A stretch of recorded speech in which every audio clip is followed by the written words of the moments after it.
I do in high school that optimized my college application? And I could talk about it now in hindsight, more than 20, well, I'm getting old, more than 20 years after the fact. But I will say, especially earlier on in high school, in 9th and 10th and 11th grade, I really didn't fully appreciate, I actually didn't know what was good or bad. But now I think I have a better lens on what actually did help.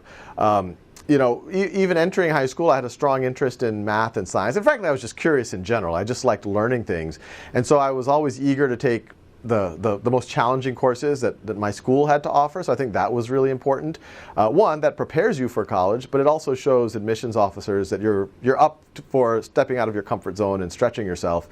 And as I got into my later years in high school, as I kind of maxed out a few of the math classes that my high school offered, I went to the University of New Orleans and I took classes there. And I think once again, and I think I actually even met a few folks from my university later that said, no, that really made your application look good, that you continue to challenge yourself. You didn't just say, oh, I did as much as I could do with the resources at hand. You looked for new ways to challenge yourself. So I think that's always a good idea. Whatever your circumstances, try to push and figure out and pull resources that will allow you to grow. On the extracurricular side, some of y'all might have guessed I was on the math team. I was the captain, which I enjoyed. And it's about math, but it's also about leadership. It's about motivating other people. It's about mentoring other people. So I think that reflects well in an application. But it wasn't just about math. I also was really into art. And so we had a school newspaper, a very good school newspaper actually. And so I became the art editor of it eventually, the guy who writes the cartoons or draws the cartoons and does a lot of the layout.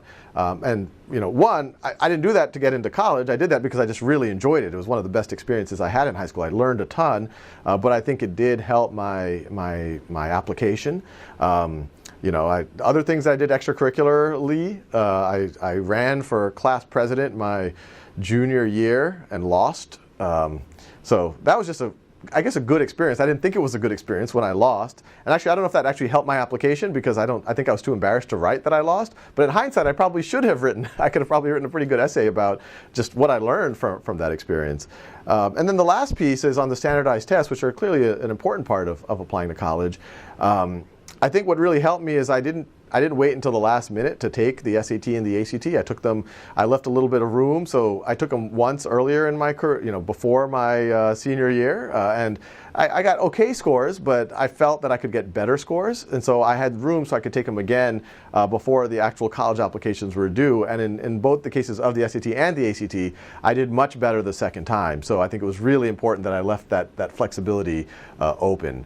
So yeah, that's my best guess of what helped my college application. So preparing for college starts as early as possible in high school. First with your classes and class selection. What we want to see as admission officers is your academic preparation over time.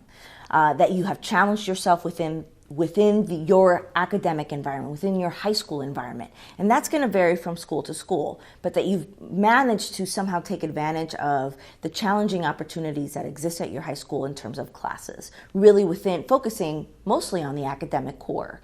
Again, that you're prepared to handle the rigors of college, and that's something that we can see over a period of time, over the years of high school.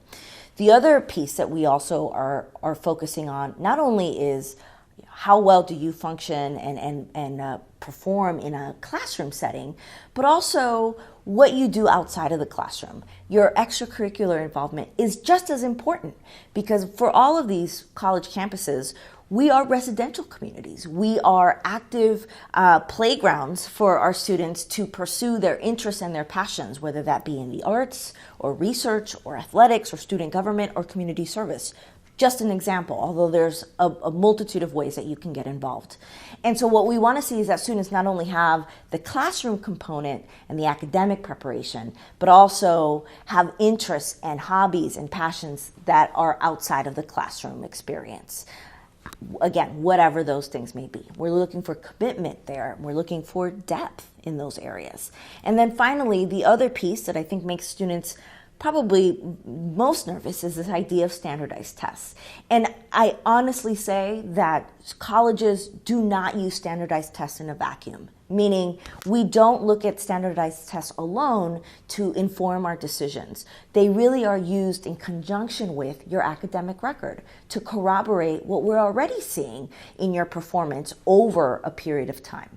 It's really the only piece of the application that we use that gives us some sort of national barometer to understand your performance, but it really is used in conjunction with your academic record and that transcript. So prepare for it.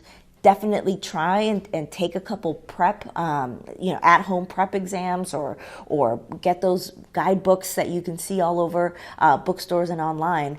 Try and prepare for it as best as you can, but really focus on your academic preparation as well, because it really is something that works in tandem with those things. I think that the perception sometimes is that there are quotas, or there are equations or formulas or thresholds. And if a student doesn't exceed the GPA threshold or the SAT threshold, then they would not be considered, or perhaps not even read. And that's not true at all. But knowing that we're an academic institution, knowing that your preparation for that academic space is key to you being able to graduate, we do pay a lot of attention to the courses that you take and the grades that you received in those courses. We will ask the guidance counselor, what's the highest GPA in this graduating class?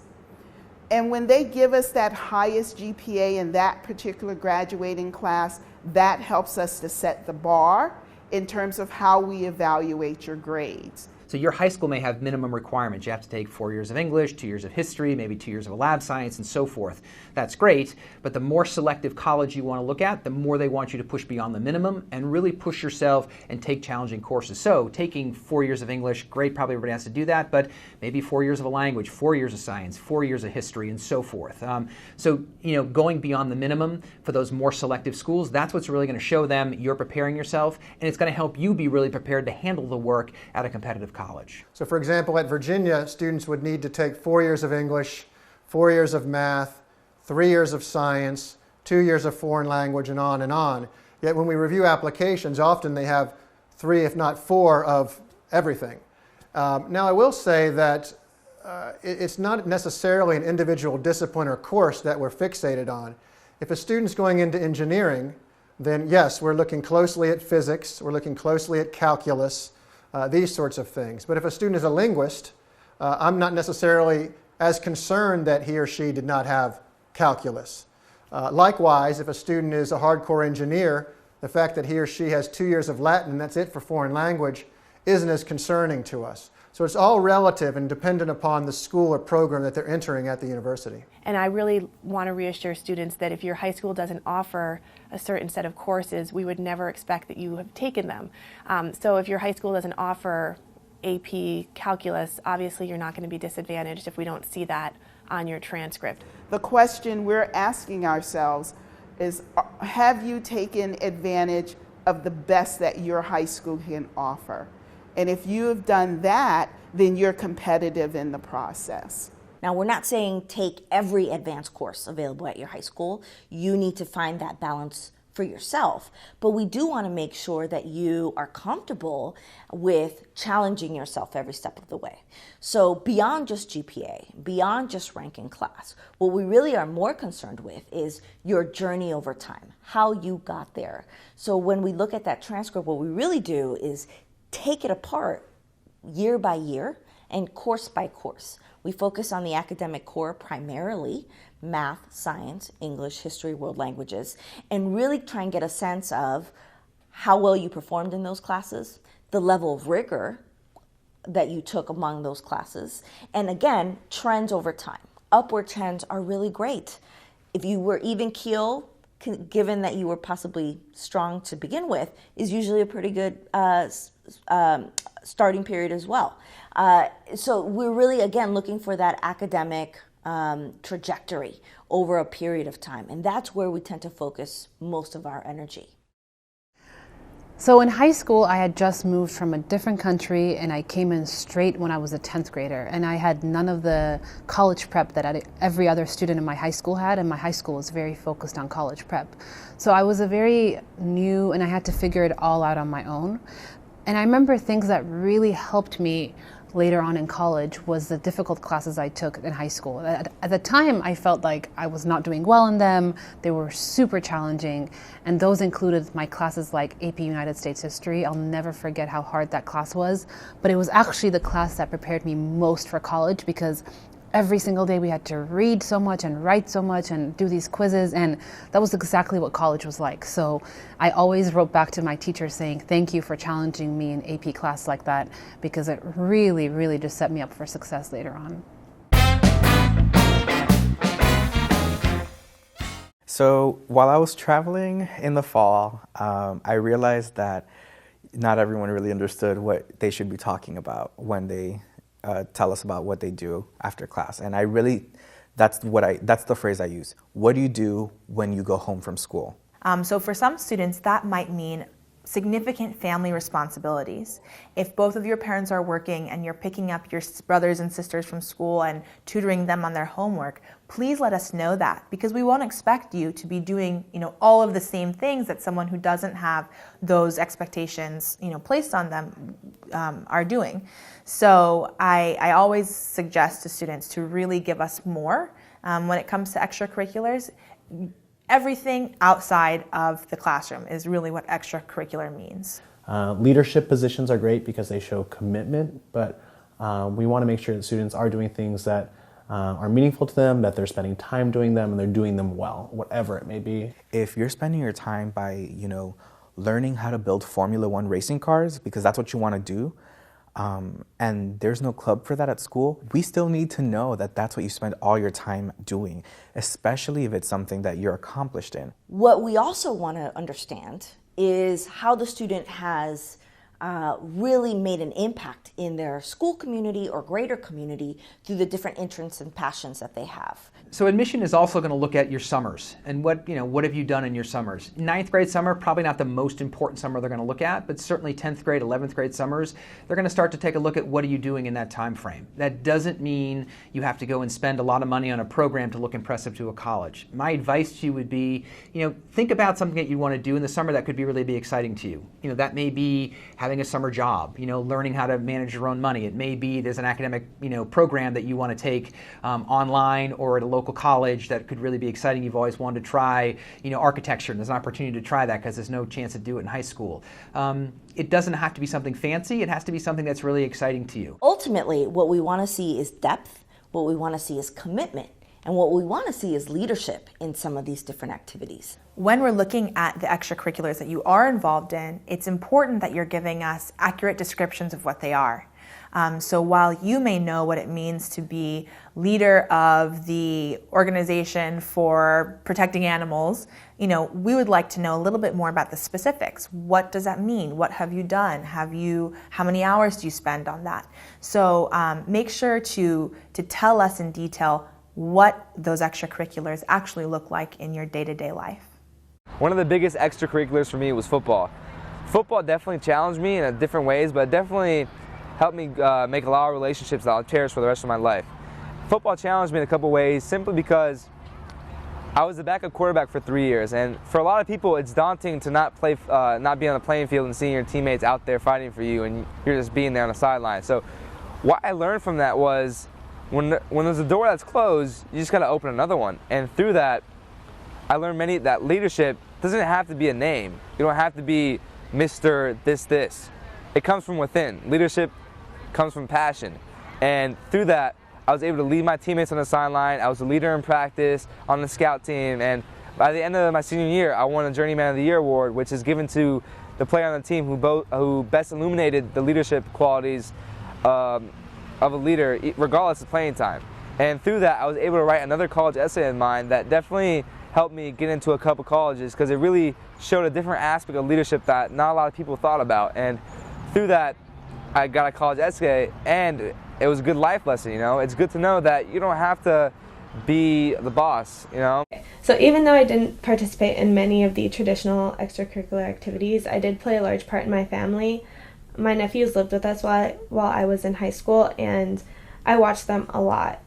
And I wanted my parents to come home to a house that was calm and tranquil and somewhere that they could somewhat relax.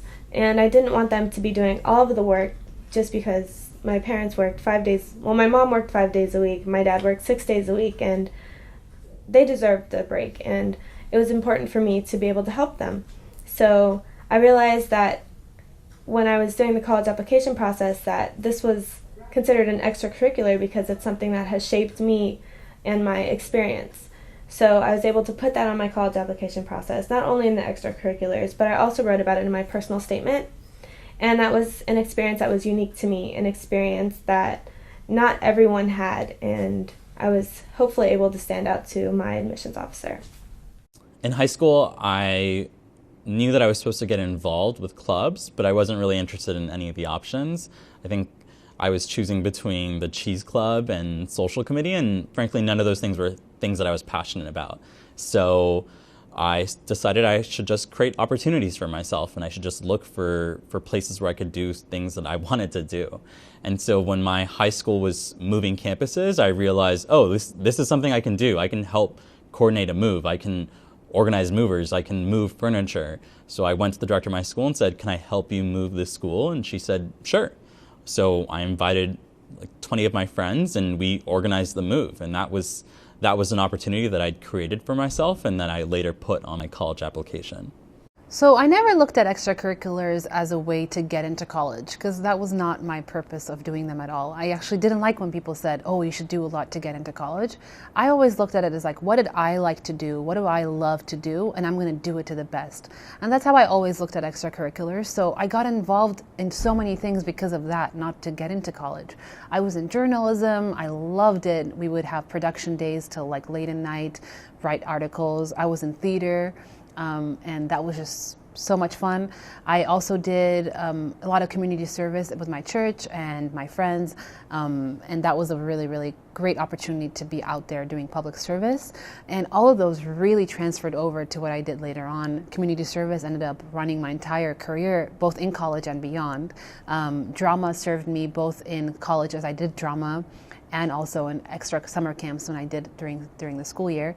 And then the last one, journalism, ended up becoming part of my major. So all of that transferred over to what I did. I did basketball, varsity basketball, my sophomore, junior, and senior year in high school.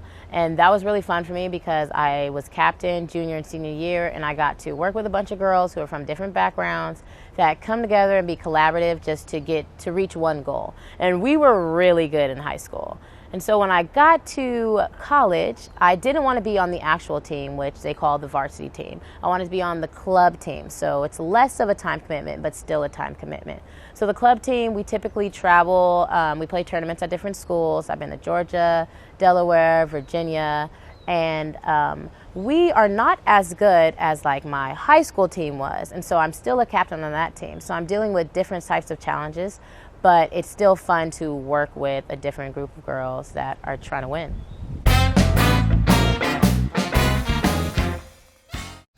So when preparing for the SAT or the ACT, make sure that you are preparing yourself, that you are pursuing the resources that you need in order to familiarize yourself with these standardized exams. But by all means, do not completely lose your mind over it. Understand that those standardized tests are one of several factors that colleges consider in your application. There's a reason why we ask for so much different information, letters of recommendation, your transcript, your essays, because each of those individual pieces are just giving us small glimpses of who you are, and standardized tests are just one other aspect of that. Those tests really are rarely used in a vacuum or reviewed in a vacuum. They're used in conjunction with your academic record to really understand and corroborate what we're already seeing on that transcript. So do your best, prepare as best as you can, get some good night's sleep the night before, take it once, and if possible, take it twice or no more than 3 times really, and then concentrate on the other aspects of your application that you have a lot more control over. For us, your day-to-day performance in the classroom tells us a lot more about the type of student you're going to be on our college campus than how you perform on a test on a singular Saturday. Personally, I'm not really a big test taker, so one of my biggest fears was being really scared and anxious when I would take the test. But then I took a step back and really reflected on, well, how am I going to give my best? I'm really close friends with a lot of girls, and thankfully we love to study together, so that was good to have people to rely on. And it was also important to not just take the test once, but take it multiple times so that we can just practice through longer periods of times. And we gave each other more than a month just to prepare. Preparation doesn't just happen overnight or in a couple weeks, but really understanding this is the date when the test comes and this is how long we're going to prepare for it. And with me, I decided to take both the SAT and ACT because I wanted to see whether I had a higher score in another test such as the ACT.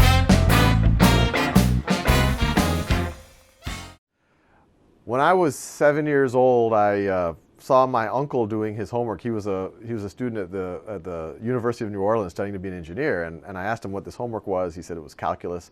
I said, well, what do you need that for? He said, oh, I'm studying to be an engineer. And I remember this conversation vividly. He remembers none of it. I then asked him, well, what does an engineer do? And he says, well, an engineer builds things, anything from cars to planes to boats to computers and whatever else. And I said, well, that's what I love doing. I want to be an engineer. And it just got into my head that that's what I should do. And he immediately said, well, if you want to be an engineer, you should go to MIT. And then I remember literally saying, well, then I will go to MIT, not knowing what MIT was, where it was, what it stood for, or anything. But it was just in the back of my mind. And then by the time I got to high school, it was still there. And at this point, I knew that it was this, it was a good engineering school up in Massachusetts Institute of Technology. But then the more that I asked around, I realized, well, this is going to be a pretty competitive thing. But I did buckle down more with my studies. But then my junior year, when I was ready, I sat down with my guidance counselor, and he said, where are you going to apply? I said, I'm going to apply to MIT. And he said, where else are you going to apply? And I said, no, I think I'm just going to apply to MIT. And my guidance counselor said, well, do you realize that no one from our high school has ever gotten into MIT, that there's about 5 people in our state, I was in Louisiana, who get in every year. Maybe you should, you have a shot, but maybe you should apply a few other places. And at first I was a little dismissive. I said, no, if I don't get in, I'll just wait a year and I'll apply again. And he's like, no, you really should apply to more places. And so my process was pretty imperfect. I said, okay, well, let's see. Locally, I grew up in New Orleans. There's Tulane, very good school in New Orleans. Let me apply there. My sister was at Brown, another excellent school. I said, let me apply there. That's where my sister is. And then several of the really good students from my high school the last several years had gone to Rice in Houston, which also was a very good engineering school. And so I said, well, I'll apply to Rice as well. And, lucky for me with this kind of ad hoc process, just knowing who I knew, it did work out. Obviously I got into MIT eventually, I got into MIT, and so that worked out. But I think in hindsight, I would have done it a little bit differently. I probably would have broadened the number of applications I put out there. I probably would have done more research on, well, what are all of the, not just basing on what my uncle happened to tell me or what 1 or 2 friends happened to tell me. I probably should have done more research on what are all of the top engineering schools. I would have discovered that Stanford has an excellent engineering department, Princeton has an excellent engineering department, Cornell, Georgia Tech.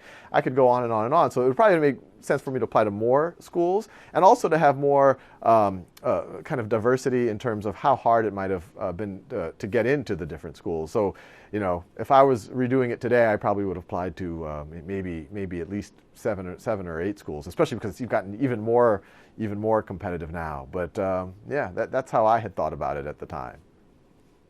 I think it can be so overwhelming, just the sheer number of schools. When you open up a guidebook and the guidebook is more than 1,000 pages long, you just wonder, where do you even start? But I think students who keep an open mind can do really well in the process because there's so many wonderful institutions out there and probably schools that you might never have even heard of. So if you're willing to go outside of your comfort zone, if you're willing to go to a school that you maybe haven't heard of or in a part of the country that you're not really familiar with, you can really open up many, many doors for yourself. I think the process starts, let's start with academics. And so a student thinking a little bit about what they've done in the last 3 or 4 years with their academics, the classes they've taken, which classes they've really liked. Is it because of the teacher? Is it because of the subject? Is it because of the way it was taught? And really starting to think about, what they may want to study in college. And to think about, the way that material is delivered. Was it in lecture format? Did they do more group work? Did they do discussion-based conversations?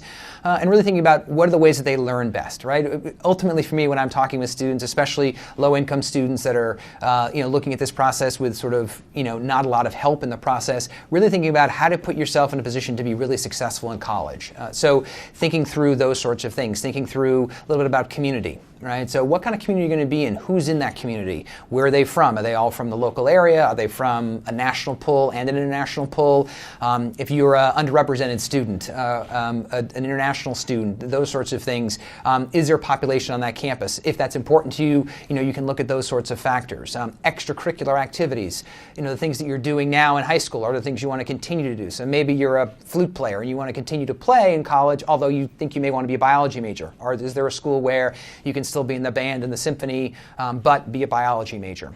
Ask questions. Anything that comes to your mind, ask the question. There's no question that somebody else hasn't thought about or that you should feel, oh, that's a stupid question, I won't ask them that. Sometimes I think students become stuck on one school when in fact there is no one perfect school out there for them. And in fact there are many, many, many schools that will be a good fit. And so it's more about figuring out what's the personality of a school and how does it mesh with your personality and what it is that you hope to achieve.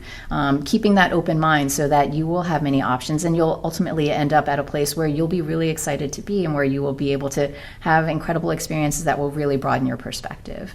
Many colleges now, if not all, have information and what they call demographics of the student population.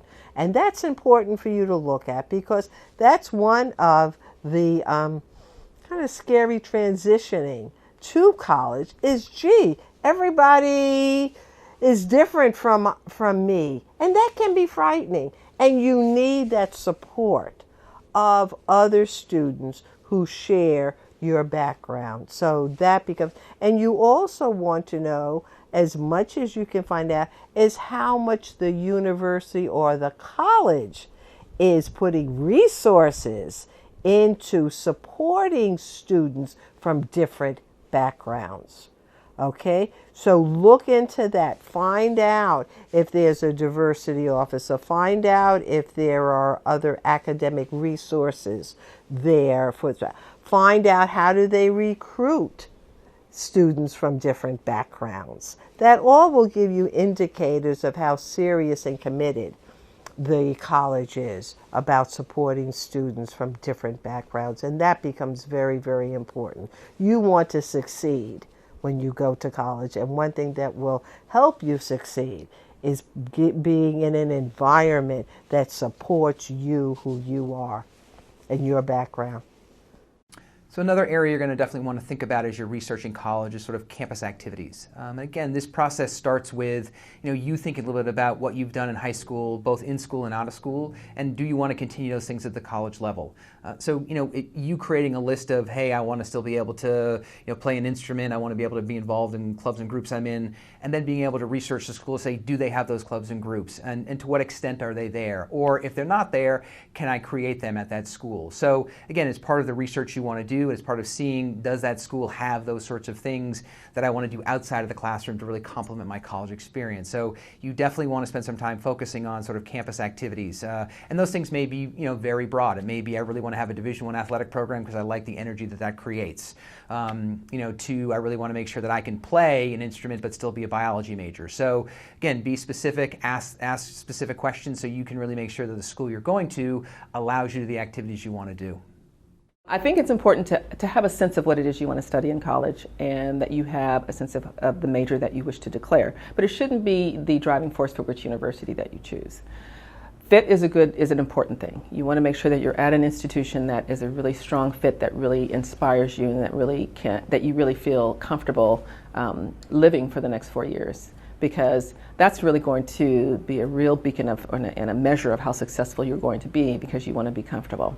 Major is important, and I don't want to make it sound as though it isn't, but most universities have the majority of majors that students are interested in, and I think that, and we find that students change their major on average about 3 times in their undergraduate program.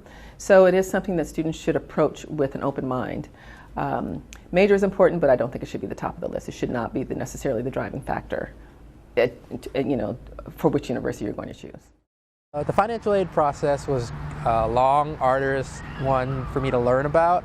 It was just, there are tons of different financial aid. Each college does it differently.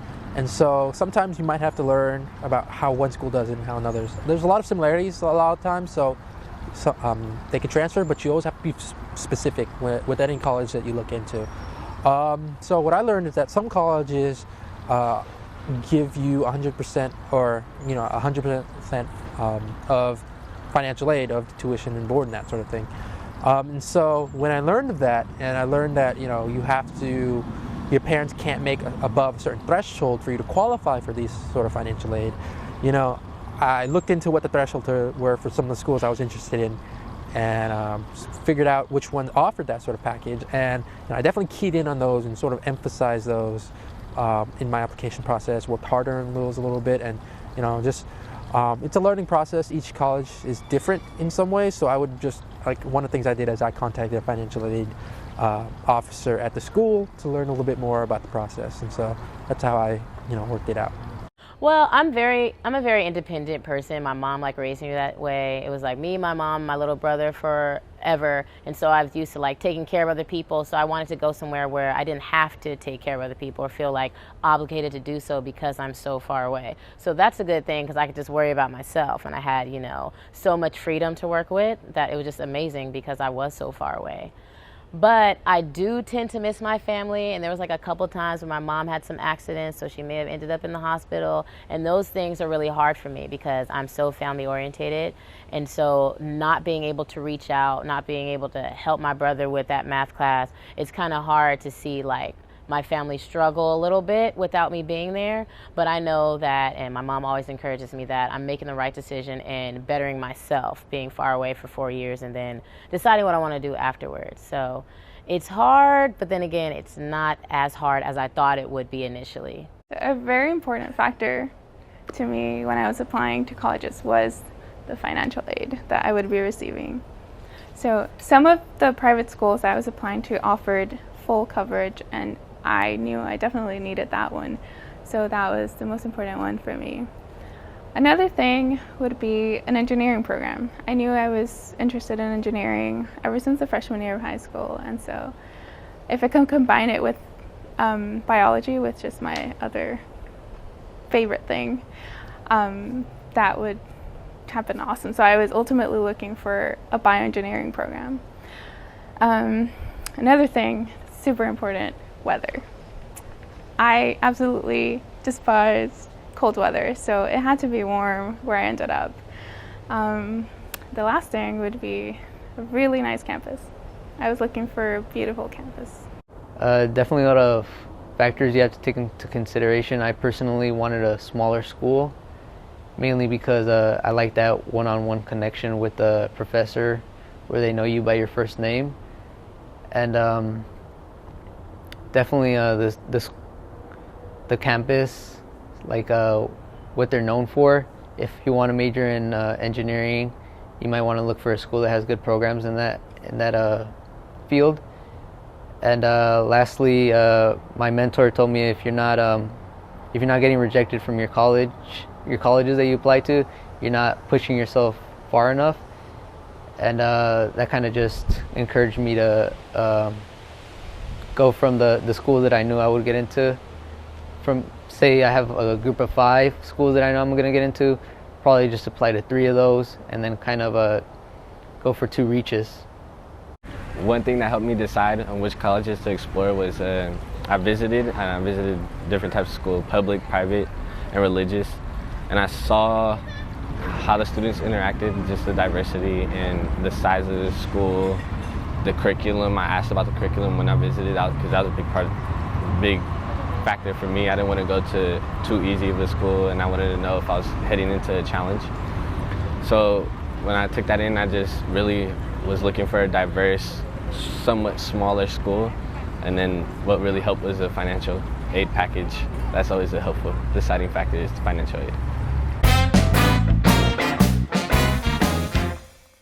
Ideally, if you can get on college campuses before you're really invested, your mind is much more open and you get to see the variances and the differences that are out there.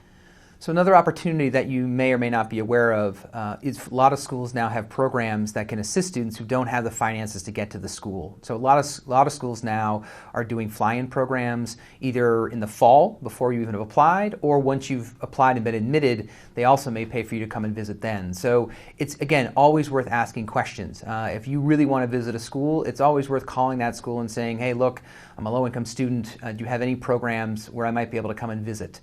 And it's, again, a lot of schools will take that opportunity to try to get you onto their campus. Some may have an application process, and some are competitive, some aren't as competitive.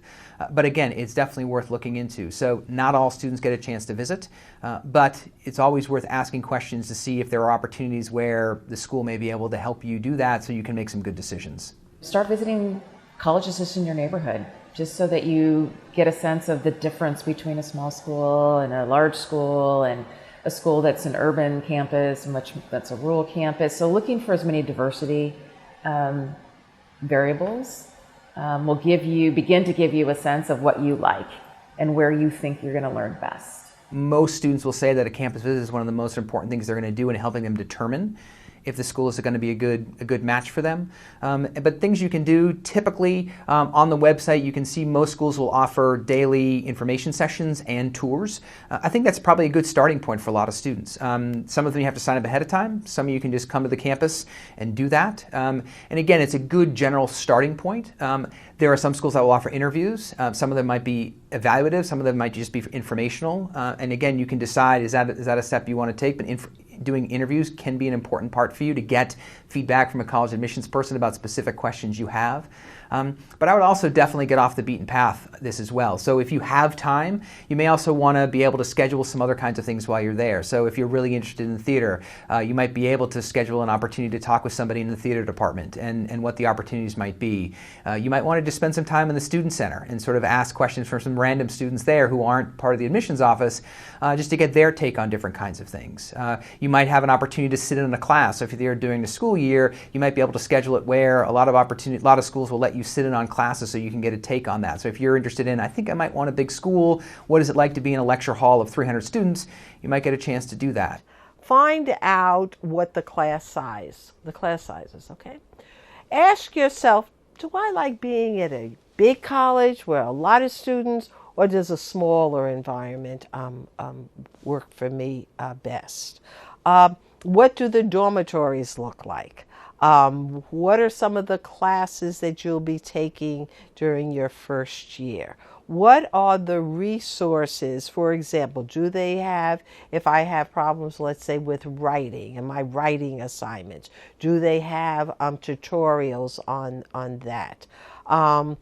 I would also, and I used to recruit for graduate students, but I would always say to students, ask if you can talk to other students. Well, there are some schools that let you do an overnight, so you can actually spend, a night there and, see what a typical night is like. Go to the library, what is the dorm like at night? What are the kids talking about? So, a lot of those things can be very helpful. The summertime is a really important, is a very popular time to visit because students are out of class and you have the opportunity to go, but a lot of campuses are very different in the summer, so you have to remember that. If you have the opportunity to go during the school year, that's probably ideal, but that's a little bit more difficult. So again, using a campus visit wisely can be incredibly helpful in the process. And again, most of the students that I've worked with have found that to be a really helpful, piece of their research process.